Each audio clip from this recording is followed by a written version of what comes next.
tendency of the media is to side with the establishment because they inherently agree with the establishment. Eugenie Scott, my understanding is that there is not a single peer-reviewed article out there that supports intelligent design. Am I wrong?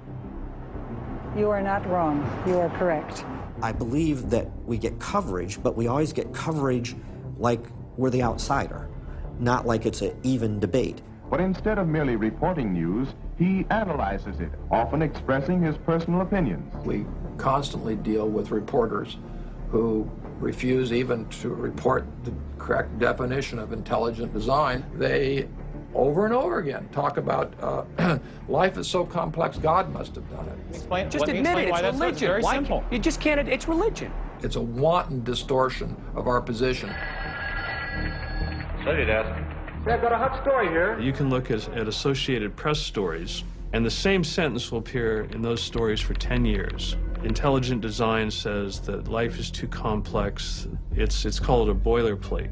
And the reporter never reports anymore or gets any new ways to say it, so the public understanding never advances. But what happens if a reporter decides to take a more balanced approach to intelligent design? There might be remarkable pressure on that reporter not to side against the evolutionists. I thought I told you to kill that story. Few reporters have learned this better than author and journalist Pamela Winnick. When she refused to take sides in an article she wrote about intelligent design, the Darwinists found a new favorite target. Number one, I wasn't Christian, I was Jewish. Number two, I wasn't religious. Number three, I was not taking a position in favor of creationism. I was writing about intelligent design, and it didn't matter. After I wrote that one piece, everything I wrote on the subject was scrutinized. There were hate letters coming into the newspaper. If you give any credence to it whatsoever, which means just writing about it, you are just finished as a journalist. Other journalists we spoke with told similar stories, but didn't dare appear on camera. And now, the presses are ready to roll. When all other checkpoints fail, there is always the courts.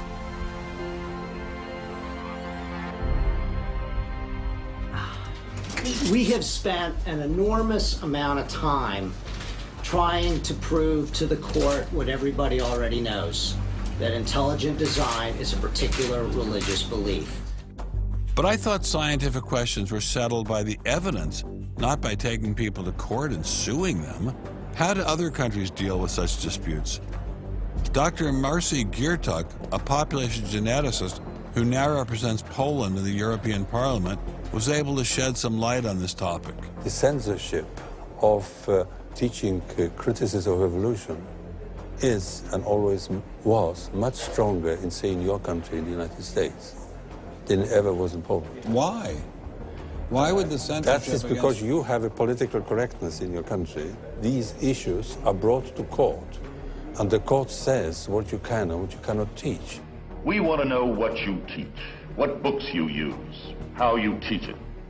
We never had that sort of way of deciding scientific issues in Poland. We never had the courts involved. So you are saying that as far as the teaching of science is concerned, Poland is freer academically than the United States. I think in this particular issue of evolution, I think this is true. But how effective are the courts in deciding such matters? What about the general idea that intelligent design is doomed as a result of several recent legal setbacks? I think court cases don't decide anything. I mean, if you look at the Scopes trial, who won that trial? It wasn't the evolutionists. I mean, it was the Tennessee law was upheld, barring evolution.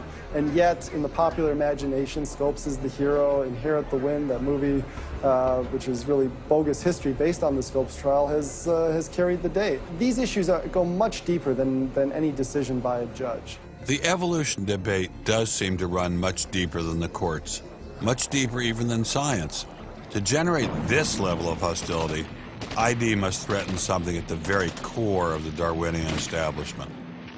The entire globe is today the site of a momentous conflict. It is the challenge of ideas.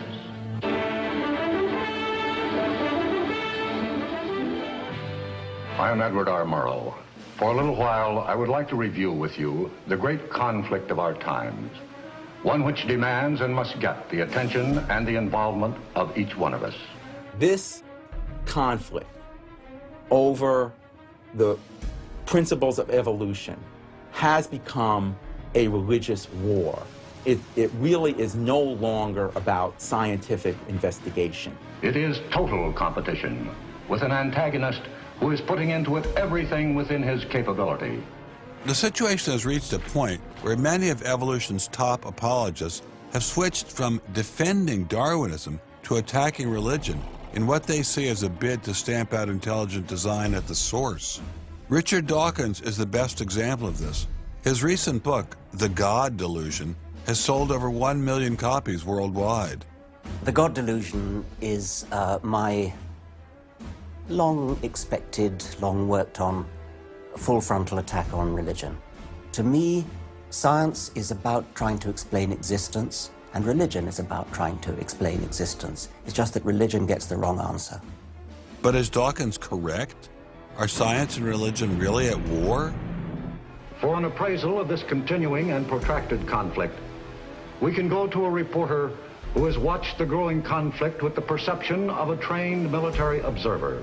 Oxford professor Alistair McGrath, author of The Dawkins Delusion, seemed like the ideal person to answer my question. Richard Dawkins has a charming and very, I think, interesting view of the relationship between science and religion. They're at war with each other, and in the end, one's got to win, and it's going to be science. It's a very naive view. It's based on a complete historical misrepresentation of the way science and religion have interacted. Dawkins seems to think that a scientific description is an anti-religious argument. Describing how something happens scientifically somehow explains it away. It doesn't. But the questions of purpose, intentionality, the question why, still remain there on the table. And I think it was just a catastrophic mistake to have someone like Dawkins address himself to profound issues of theology, the existence of God, the nature of life. He hasn't committed himself to disciplined study in any relevant area of inquiry. He's a crummy philosopher. He doesn't have the rudimentary skills to meticulously assess his own arguments. Genius guy, though. Very smart guy. A little bit of a reptile, but a very smart guy. The opposing point of view in this conflict rests on a fundamentally different vision of man. If you have two distinguished scientists, and in fact you can range many more on each side, as you know, saying exactly opposite things, that's telling me that the conflict is not between science and belief in God. Otherwise, you'd expect all scientists to be atheists. But it's a worldview conflict. It's between scientists who have different worldviews. You've got two competing explanations of the evidence. One says design, one says undirected processes. Both of them have larger philosophical or religious or anti-religious implications.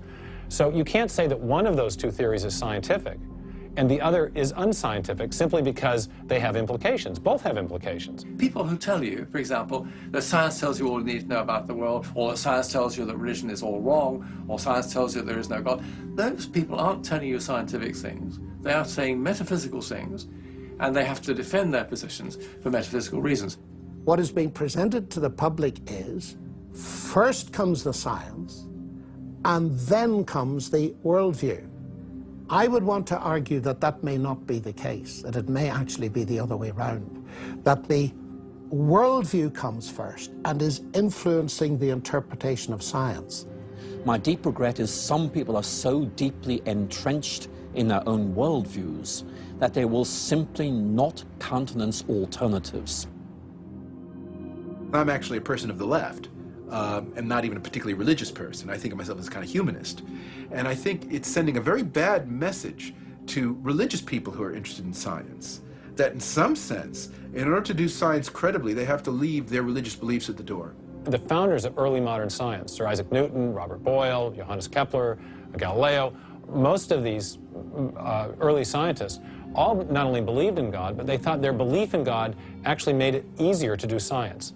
You can be religiously motivated and you can do good science. And they have more often gone together than not gone together. Admitting our biases is the best way towards rational discussion, which I would welcome.